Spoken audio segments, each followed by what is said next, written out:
Nigeria's security challenges have placed the Tinubu administration under renewed scrutiny amidst pressure to perform on the promises to keep the nation together and secure the people.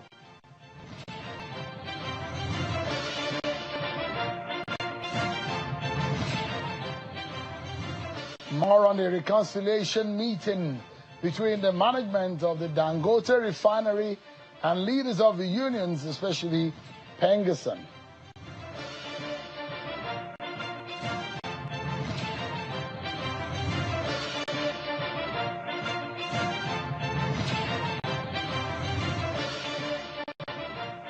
And welcome to the program. This is Politics Today, live on Channels Television. I am Sean Wakimale here in Abuja. It's a raining day here in the nation's capital, and let's be bringing you some update on the dispute between the management of the Dangote refinery and union leaders. So the reconciliation meeting has been going on in Abuja between Dangote refinery and leaders of the Petroleum and Natural Gas Senior Staff Association of Nigeria, Pengerson. That meeting, we understand, was moved to the office of the National Security Advisor, and the meeting is being held behind closed doors. The Minister of Labour and Employment, Mohammed Dingyadi, along with some members of Pengerson who had earlier arrived for the meeting, also were said to have joined the meeting at the NSA's office. Our attention tonight is on security. The Tinubu government made promises. They said some things. They said they would do it. Are they doing it? We're going to take a critical look, analysis of the security situation, how the Tinubu government met it, what they promised, what they are doing, and whether or not our lives are better under these governments' watch, security-wise. But we're not going to only look at that. We're looking at solutions. We need to get better as a people. That's going to be our conversation tonight. Security, security, security. Well, let's check out some of your political roundup stories.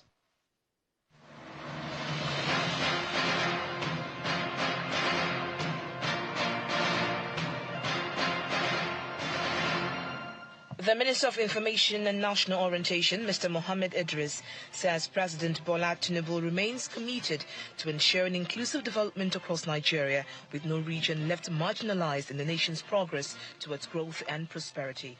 He was speaking at an inter-ministerial press briefing in Abuja, part of activities to mark Nigeria's 65th independence anniversary. Mr. Idris noted that healthcare, agriculture and technology at a one-day stakeholders interactive session with the Russian chapter of the BRICS Women's Business Alliance in Abuja, both countries agreed to increase their trade relations. On the sidelines of the meeting, the First Lady of Nigeria, Senator Oluremi Tinubu, also assures of Nigeria's commitment to providing an enabling environment for business to thrive. The federal government is said to arraign Mr. Moyele Sowore on a 5-count charge for allegedly making false posts against President Bola Tinubu to cause breakdown of law and order. The charges as X Incorporation and Meta Facebook as two other defendants. The alleged offending post said to be contrary to Section 24, subsection 2B of the Cyber Crimes Prohibition and Prevention Act 2024. Governor Abdullahi Sule of Nasarawa State has launched the State Education Trust Fund. The governor also inaugurated the chairman of the board, secretary, and members of the trust fund. During the inauguration ceremony, Governor Sule noted that the aim of the novel initiative is to improve basic education in the state. Meanwhile, local government workers in Rivers State have suspended their strike after a closed-door meeting with Governor Milai Fubara at the Government House in Port Harcourt. The strike, which began at midnight of today, was backed by a conflict in Emoha local government area, where the council chairman, Chidi Lloyd, recently re-elected, refused to pay certain staff he claimed were not duly verified. The meeting had in attendance the leaders of Nolge, members of Local Government Service Commission, and the chairman of Emoha local government area, Chidi Lloyd. The outcome of the meeting, though not disclosed in detail, indicates that the parties have settled. Lastly, President Bola Ahmed Tinubu says Nigeria is on a path of progress despite prevailing economic and security challenges. The president stated this in Imo State during a book launch in honor of Governor Hope Uzodinma, where he said that his administration is working tirelessly to reposition the country with ongoing reforms in economy, infrastructure, and governance. He assured Nigerians that although the road to recovery may be tough, the nation is steadily moving forward towards stability and growth.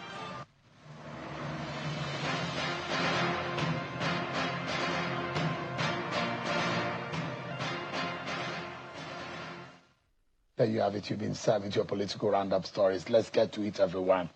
Tonight, security fears are mounting, and the pressure is squarely on President Bola Tinubu and his APC-led government.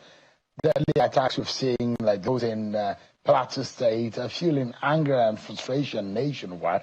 Critics accuse the government of failing to act fast enough, while citizens are demanding safety and answers. Now, the big question is, can Tinubu deliver?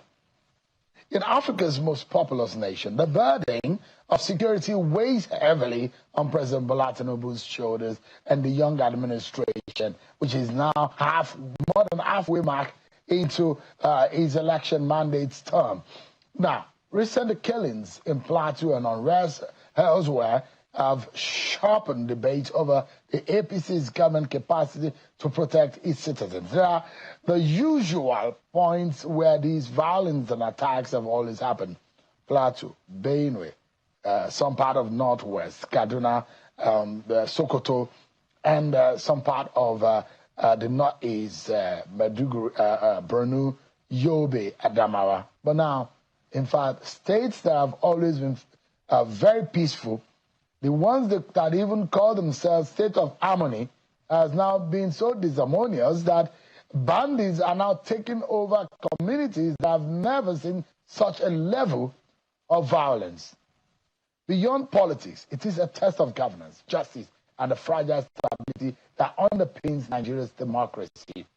But from what we see, it does look like the security agencies are working. A lot of recoveries are being made. A lot of victims are being returned to their family members. A lot of guns are being gained. But it appears, like they say in the Yoruba language, that it does look like the water is plentier than the flour. They say, Omi Jokalo, but they are doing the job. But yet, what we're seeing calls for some kind of scrutiny. And tonight, that's what we're going to be doing.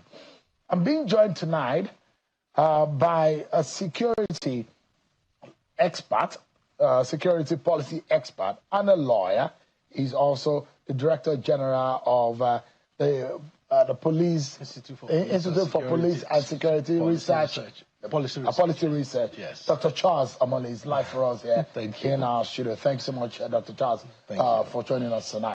Thank you. Like I stated in my intro about what the Yorubas always say, that if the water is plentier than the flour, no matter what, you're going to have a messy, your amala will never be cooked. It's going to be messy. But there are a few wins that I have noticed. I mean, I'm not a security expert, but looking at what I've seen over there, I see a more coordinated intelligence community. I see a more, less guerrilla kind of intelligence agencies than that. The DSS manner of approach is totally different. I've not heard in a long time that they are not sharing notes and sharing intelligence. That was always a problem that we've identified. Intelligence, yes, intelligence was accentuated, but there was a disharmony between the security agencies in the past. But in the last few years of this government, that I've not heard and I have not seen. It does look like there's a bit of coordination, but at the center of it, you will see a lot of activities happening.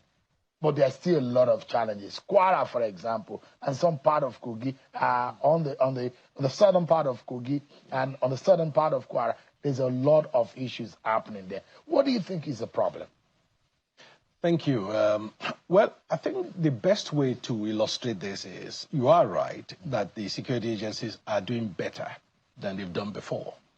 But the challenge is, it's almost like you have a pipeline that's feeding a tube, and then you have a situation where the more you do, the sheer volume of what's coming from the pipeline overwhelms your result.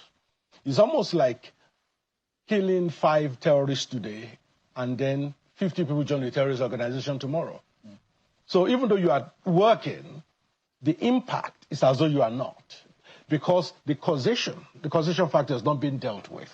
And what is that? Okay, the causation factor has to do more with what I call the socioeconomic realities in Nigeria. And this is why we talked about, it cannot just be all kinetic. So which means, people's financial situation, people's desperate living standards, all that makes them more susceptible to being recruited for all these other things we're saying. And that's why, I've said it in the past, that government need to have security impact assessment of their policies. A very typical example, which I tweeted about, was it sometime last week, was these new tax bills, for example. I read the tax bill, the tax bills, and the first thing that came to mind is this tax bill will create some security problems. But the question is, have the security impact of those bills been done? Or acts, rather, they are now acts. I don't think so. So there are certain crimes that will increase in number once those acts come into effect. Let me just give one out of several, because several times. One of the consequences of the implementation of those finance acts is that people will hold more cash rather than put it in the bank. In the system. Exactly. Yeah. Because the system will now be more sensitive. Exactly. So if you hold more cash, what does that mean? That will mean there will be more there will be increase in domestic robbery. Because I now know if I come to your house, most likely I'll find money. So these are things that are foreseeable. These are not things. But Isaac Adedeji, and I hope they're listening, and the guys in FRS. Yeah. Because these are issues that we need to take care of. Not solving one problem and creating another problem. Absolutely. And that's how government generally in Nigeria have been. They're always firefighting, always reactive. A lot of these things are foreseeable. So what do you do? What additional resources have you given the police? What strategy have they to preempt these potential impacts? That assessment, I'm not sure, has been done. And that's just one of 5 crime categories that I feel will increase as a result of these acts. So these are just normal things that happens in Nigeria all the time. They do make policies. The impact is not fully, measured. And then when the impact starts manifesting, everybody starts running around, giving condolence messages, that are completely avoidable if they had acted earlier. So we are killing. I think I've lived too much with elderly people. So I'm almost tempted now to use another proverb. Yorubas will say, you're leaving the leprosy to killing the worm. The worm, the skin worm, and which is less problematic compared to leprosy.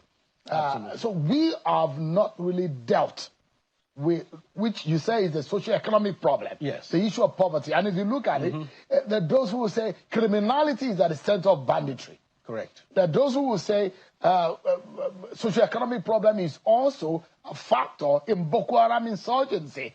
And so how then do we begin to tackle that? Because it does look like you kill 10 bandits, you hear another 100 are fighting. So you wonder, are these bandits, are they coming from the mass? Because we keep killing them, we keep asking them to drop their arms, but yet they keep spreading. I mean, look, somebody asked me a question this afternoon. You were talking about some state governor negotiating with bandits, coming to terms, maybe pay them, and coming to some agreement. That means you know who they are. The governor of Zamfara said as much. He said on his phone. You can't be negotiating with people you don't know. That means you know who these people are. Katsina state governors, look, and there are 4 or 5 local government areas in Katsina that they have been troubled heavily. And this has been going on for a long time. And the governor of Katsina recently sat with them and said they were dropping their arms. We've seen that happen under Masari, where the governor really called them out and said, look, drop your arms. But has it worked? That's the question. No, it cannot work. The reason why I said it cannot work is we need to look at Niger Delta as an example. You see, we are creating ourselves, for ourselves, we are making our nation a hostage to fortune. For example, you do the amnesty program in the Niger Delta. Can you remember what happened when government wanted to stop it? The opera. When people are used to certain things, it has become free an money. industry. Exactly, free money. They will never allow you to stop. So you negotiate with bandits, you're giving them money not to fight. Is that going to be in perpetuity? When are you going to stop? When you stop, what will their reaction be? So these are the things, we are acting in a way that is not joined. Now, what are we focusing on? State police. Everybody is going banding around state police, state police, state police. State police is not a panacea to our problem. Really, it's not. You see, because the situation here is we have the state police, which many politicians are conversing for. You have the current IGP and his leadership team, as well as all previous IGs that I know. They're all against state police. So the status quo is not acceptable. Full-blown state police is problematic. So what's the solution? The solution is something in the middle. I call it state-focused policing, which means if there's no legal changes required, the current law is adequate for that. This can be put in place within 6 months. And how does this work? Each state will be asked to produce a state policing plan, which will be a 5-year plan. And the idea of that plan is to say, me as a governor, these are my priorities for the next 5 years. That plan will be sent up to the Inspector General of Police, who will have his own team to vet and approve. Then the National Policing Council will approve. Once that state policing plan is approved, the instruction, the first order is now given out. Any instruction by the governor of a state to the CP that is within the purview of that state policing plan must be obeyed without reference to Abuja anymore. You know, as you know, Section 215 of the Constitution says that a CP must obey every lawful order of the governor. But that same section now says, in relation to the order of the governor, the CP may consult the Inspector General of Police.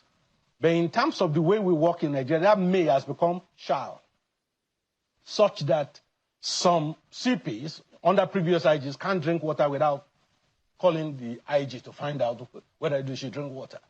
So that is what makes state governors feel emasculated. So if you have a state policing plan, the governor becomes, in quote, the mini commander-in-chief in the state to implement that plan. So he has operational control of the police in his state to implement that plan. So that makes it a lot easier for governors to control what's happening in their states. And more importantly, and this is key here, you know, the IG doesn't have to be referenced every 5 seconds as it is at the moment. This state-focused policing, I feel, is the best of both worlds for the governors. Because if we unpack this issue of state police, it's beyond just having state police. You know, in 1966, when it was decided that we should forget the 3 layers of policing we had under Ironsi, one thing that also happened is they also did the same for the prison services. So we now merge all the prisons as well to federal prisons. So if you have state police, you must also have state prisons, which means states will have to build their own prisons. I'm beginning to itemize the cost of having state police. But that has been dismantled already.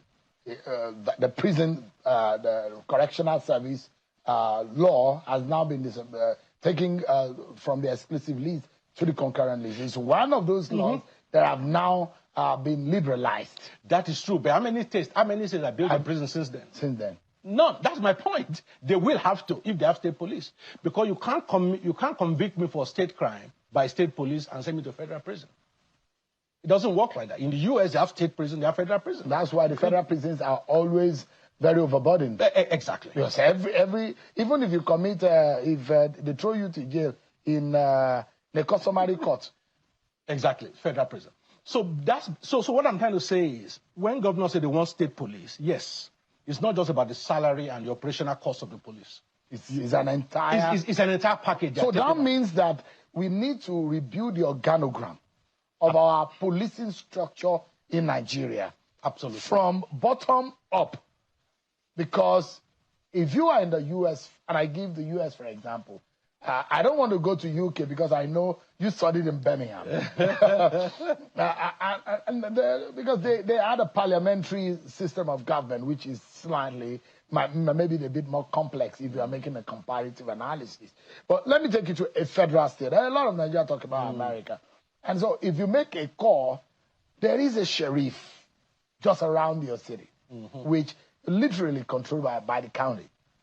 And there is also the state police, which, for example, the popular ones, New York Police, LA Police, LAPD, NYPD, and New York Police Department. Yes. These are controlled by the governors, and they are mayoral controls of security apparatus, which, you know, it has broken down that structure. Then you get the FBI. Well, FBI is more or less a police on one hand, a secret federal police. Yes. Yes, federal police, but it has the intelligence and the secret policing investigative tendencies. So slightly different from our own federal police. But then there is the fact that their jurisdiction in federal offenses it makes it distinct. So it means that we need to now build a new structure, isn't it, from bottom up? Actually, you are spot on there, because if we were having this conversation in 1974, it will take a different outlook. Because as at that time, we had the Nigeria police force that's doing A to Z. But from the coup that killed Murtala Mohammed, that's when the problem with the police started. Because that's when the cannibalization of the police started. First of all, they excised the special branch out of the police. That became the NSO to this SSS. And then you and I know how many other agencies have been carved out of the police. So if we are talking about state police, what the government needs to be looking at is what I call internal security reform as a whole. Because, for example, if you have state police, are you going to have state civil defense? What's going to happen to the civil defense corps, for example? Nobody's talking about that. Now, one of the major weaknesses of our security is things that come into the country. Who are in charge of that? Customs. You see, if you look at the 2019 to 2024 National Security Strategy, you find that it's largely kinetic focused. Now, the issue here is customs is currently under Ministry of Finance. So how can a major pillar of our security be under Ministry of Finance whose targets are largely financial in nature? So customs needs to be broken down. The excise element, relocated. No, not entirely. The excise function could remain in finance, but the security element needs to move away. You know the way I see it, and I mean you are the expert here, but I imagine that there is the external portion on which the 9/11 taught America a lot of lesson.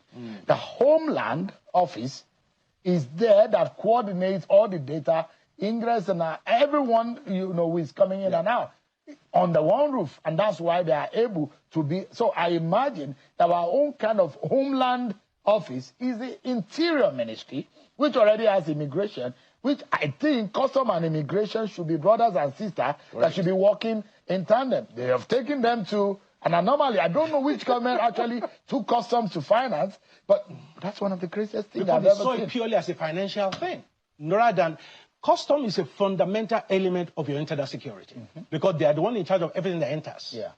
So if all they're after is financial target, then they are completely misplaced. Their purpose is exactly. So the track. If you go and read all the press releases from customs, it's always about meeting financial targets. And that's not their mandate. Well, that's part of their mandate. No, that's not their mandate. If you look at the enabling law, they were not set up to raise revenue. They were set up to do what? to monitor what comes in and out of this country. But that's not what they are doing. Which is security. And even in monitoring what comes in and out, there's still this financial element there, as long as they remain in Ministry of Finance. So what is to be done? I'm talking of internal security reform, awesomely. Because if we... Yes, that's where our major problem is. Because look, if you build your... And that's what America did. We need to learn a big lesson. After every major... Do an assessment of your crisis. How do we ensure that this is not happening again? And it's sad, right? When there's a law that was made that if you bring an accident victim to the hospital, that must be treated. And if it's not treated, this must be punished. How many hospitals have been punished? A young lady just died. And we were being told that the lady was still alive by the time they took her to the hospital. I mean, one is not very clear about the entire story. But such an hospital, such people who are there should be in jail if they didn't treat the girl that eventually died. So are we learning from the past? What are we making sure as a people to ensure that our past mistakes don't haunt us? America learned from 9/11. That's why Everywhere America has interest, they will keep a stronghold. They are setting up bases such that terrorists will not come from anywhere to come and attack them. A big lesson. But what have we learned? All our borders, porous, what have we done to it? I'm understanding now that we have a digital eyes on our borders now. But that is not enough. We need to do more, isn't it? Oh, definitely. I mean, clearly we need to go the way of technology, but you can't replace human intelligence in anything you do. You see, the issue here is, you see, you can't change or fix a problem thinking at the level that created it. The challenge we have here is that our successive governments are not thinking, innovatively. And, part of why I think they're not thinking innovatively is because they are always appointing politicians for security portfolios. I made it clear many times that if I were the president, what's my number one priority? Security. Therefore, I will make sure I only put technocrats there. Why did I say that? Every politician in the country today, either directly or indirectly, have aided our insecurity. And I explain what I mean.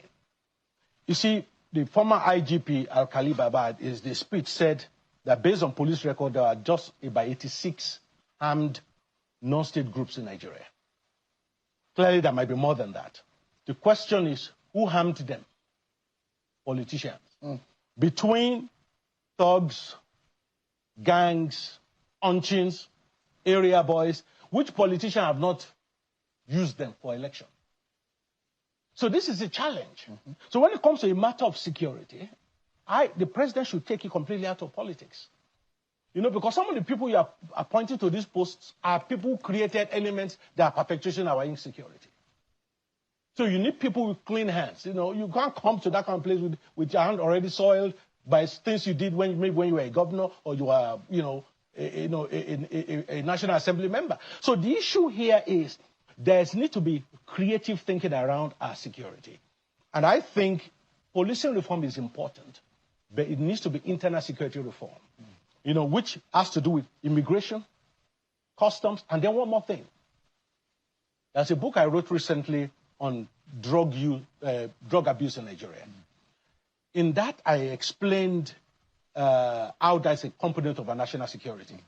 I did a 5-year research, and in that book, I explained the research that it showed that 98% of people arrested for either banditry, kidnapping, or all these other crimes in Nigeria were under the influence of something when they were arrested. That automatically linked drug misuse of substance to our security situation. So when it comes to drugs, therefore, it's not just about economics. It's a fundamental element because some of the atrocities these people are committed, they can't commit it with straight minds. So, which means we now have to bring NDLA into this picture. So we need to harmonize these things in a way that is effective. Now, you mentioned Ministry of Interior. What did America do? America noticed after 9/11 that all the players were in one database or the other, but they were not talking to each other. So they have two options. Either merge all their policing units, which clearly couldn't happen. They have over 19,000 police departments in the U.S. Or they create Homeland Security. Now, Homeland Security is like an umbrella that sits on top of all those police departments. Now, what they did was send a message to all the police departments to store their data in a particular format. At midnight, every night, there's a batch program that was created. Homeland Security system will interrogate every police department in the U.S. and extract the data.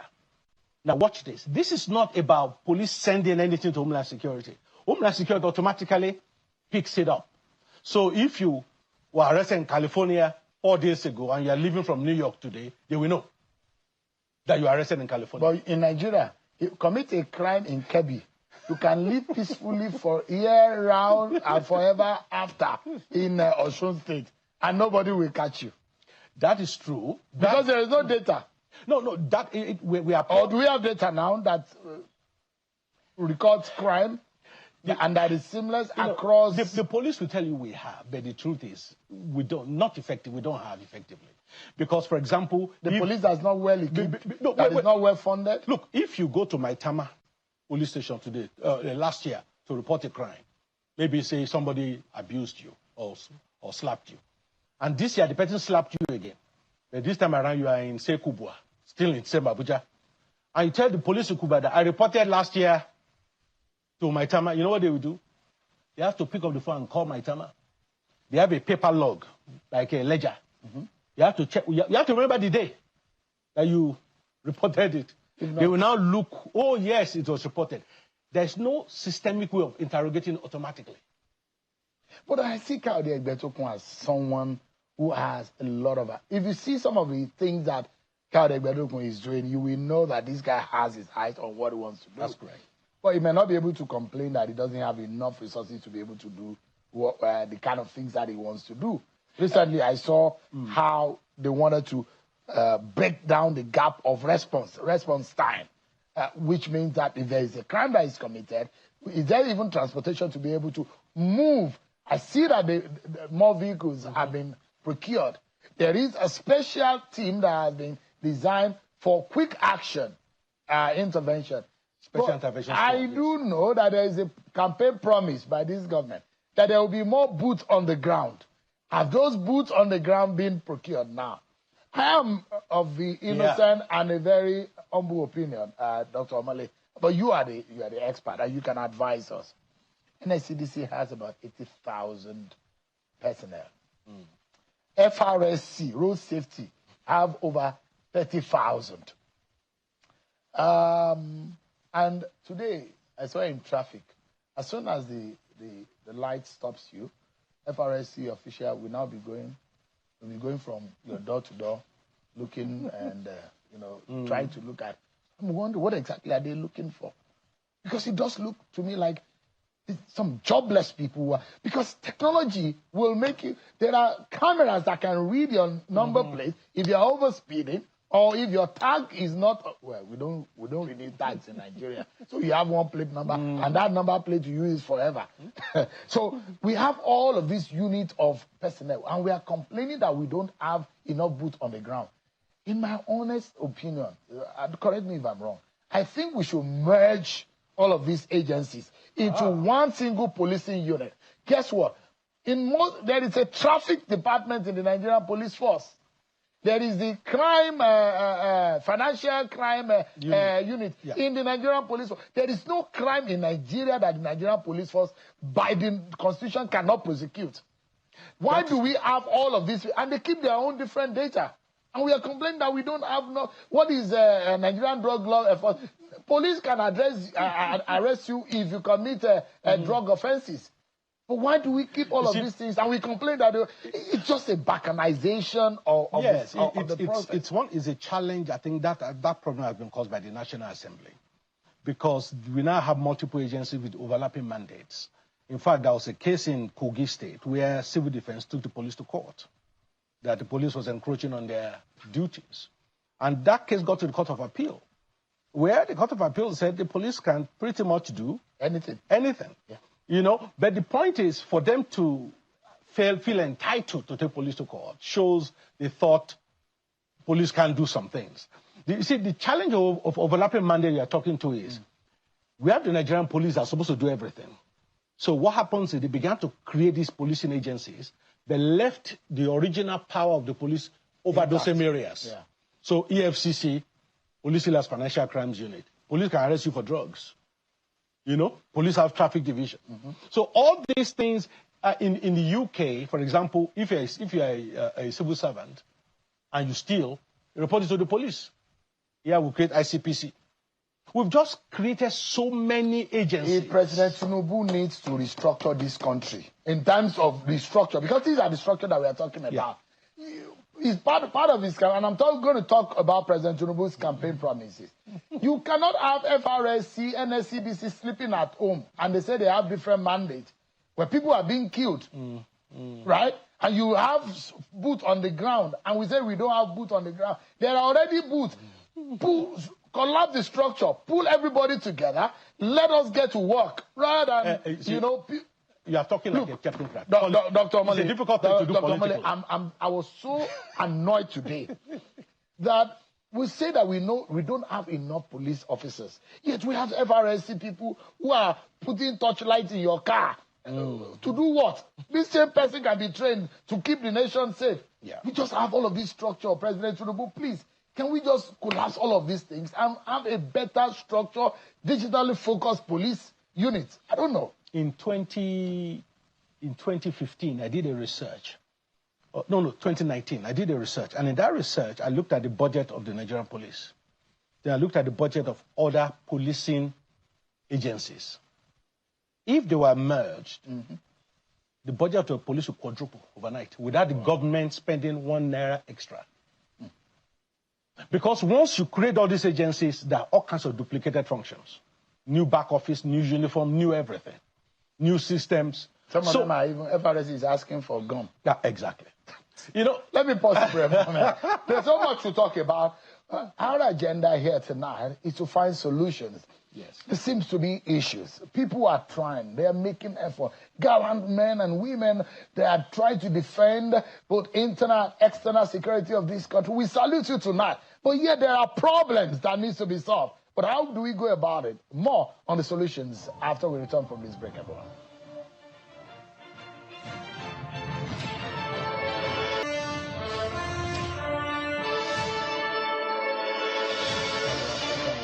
Dr. Charles Omame is a security expert, and he's been speaking with us on the program. And, you know, we drop on the point, and if the number of police officers in Nigeria is about a bit shy of 400,000, and we say now our ratio by the United Nations standard is that we are far away from that ratio of citizen to police. It then means that with all of these other security-related or paramilitary agencies that we have, we could easily be able to rake about or put together about 600,000 officers if they are married. Yes. And they will have resources because they already have their own structure, NDLEA, FRSC, all of those things. I think they are unnecessary. As far what is our major target? Is it not security to keep the nation together? I think we need to put our strength where our needs are. Well, you see, I did some training, I think it was a couple of years ago, to some lawmakers. And what I did, I wrote on one side Egyptian police, and I wrote the top 15 duties of the Egyptian police. We are now mapping it to who does that in Nigeria. We arrived at 9 different agencies, including the police itself, that are doing in Nigeria what one Egyptian police does. That shows you the scale of our problem. Now, what is the solution? There are 2 directions the government can go. The first direction is merge all of them. Let's go back to pre-1975, like I was saying, when there's just one Nigerian police. Yeah. So, merge all of them.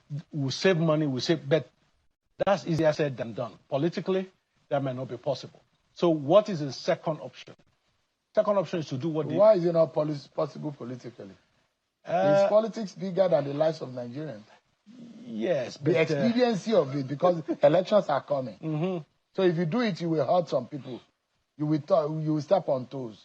Listen, the mentality of our people is such that they've not been well informed in some areas.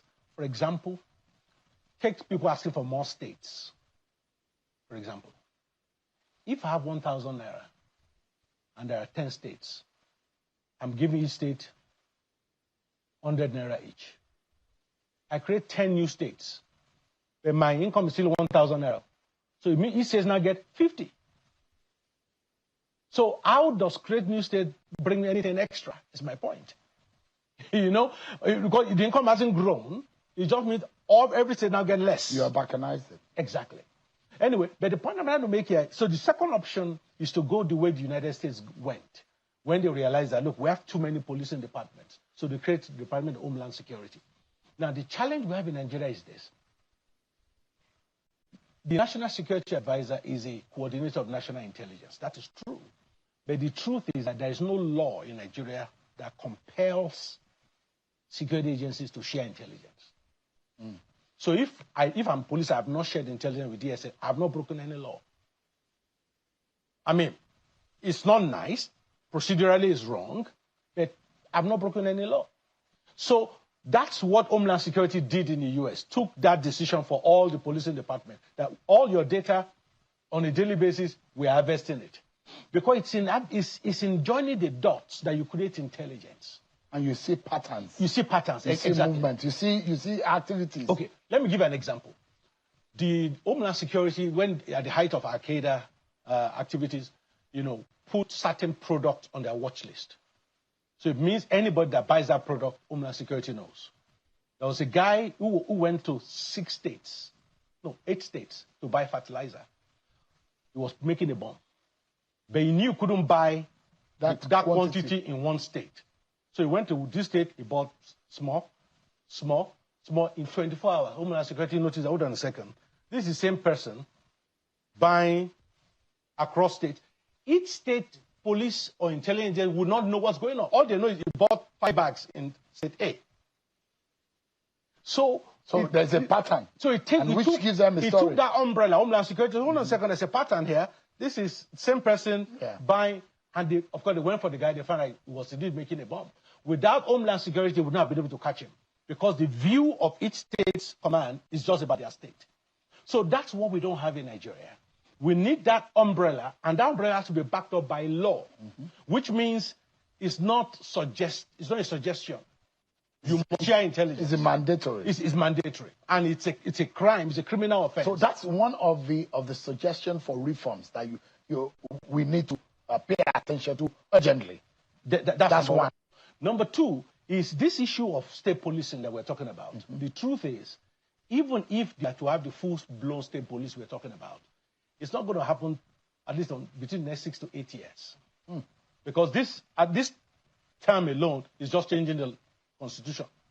Then next term is now to start working out all the parameters. But to actually have state police is maybe the president after if Ashwaji wins, say the next election is one after him that we actually have state police. So should Nigeria remain insecure until then? For 8 years? The answer is no. That's why I'm saying this state-focused policing is something that can be brought upstream within 6 months. It will address local needs. It will give governors operational command in their states of policing, while police is still remaining federal. And no single law needs to be changed. You see, the interesting thing is, in the Police Act 2020 as amended, Section 9 of that act states the duties of the Inspector General of Police. The very first duty listed in there is that the Inspector General of Police must produce a national policing plan at the end of every financial year.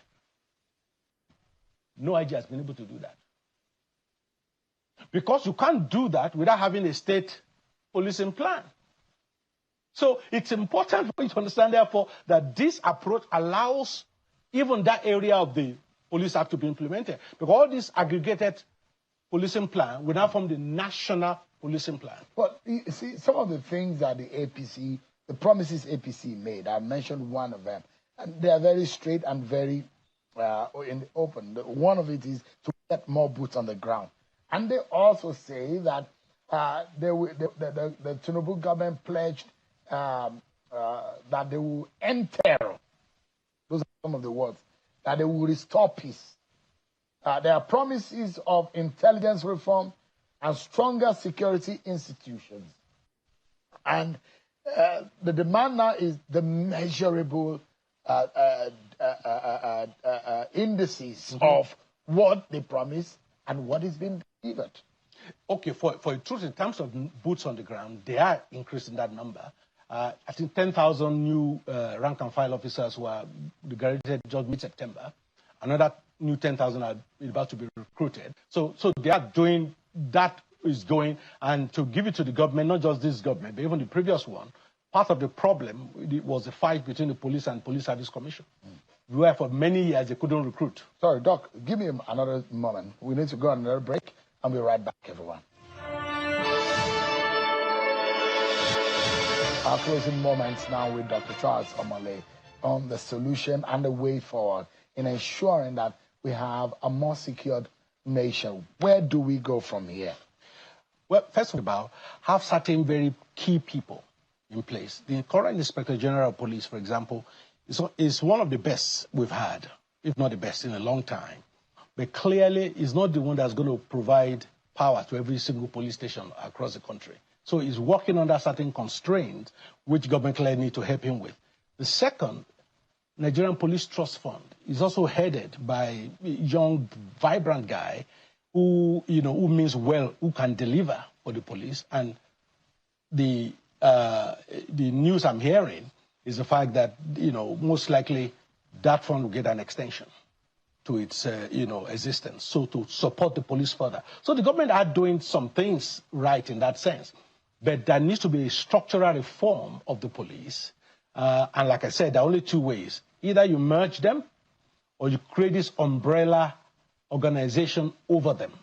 We cannot continue these silos of multiple internal security agencies, and especially issues that has to do with customs that are still operating under Ministry of Finance. So clearly something needs to be done about that to secure what enters the country. Because the challenge we have as a country, or any country, is who enters in terms of people, immigration, what enters in terms of items, customs. So until those two things are fixed, we can't really fix things internally. The Terrorism Prevention Act has a lot of people need to read. And in fact, the things that are stated there, if we have implemented half of it, we'll be better off. And I don't know how we need to go about it, but there needs to be a proper rejigging and restructuring.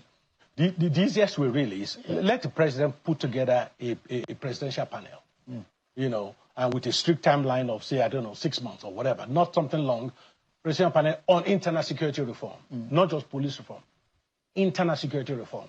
They will look at all the options, they will have all the numbers and present the options to the president. That's the quickest, easiest way to get this done, rather than the staggered, disjointed way we are doing. And we can't focus on just reforming the police and leave all those other internal agencies unreformed. That still will not solve the problem. Thank you so much, Dr. Charles Mole. I woke up this morning to not less than 18 calls from home. I'm from Kwara State. Yeah. Where I come from in Kwara State, I've never seen or heard anything about bandits. So people are blaming the governor. They don't even know who to blame, whether the governor or the police or whatever to blame. Guess what? Bandits have taken over our homes where I come from. Yeah. Wow. So that's the problem. So this issue has to be tackled fast. I agree. If you go to Kwara State now, Kwara South especially, a lot of people are running for their lives. That's the situation there. What the governor is doing, the police needs to get a grip of what is going on. Exactly. Thank you so much indeed for Thanks for having me. Really pleasure. That's our show for tonight, everyone. Many thanks for watching. I'm Sean Wakimale. God bless Nigeria.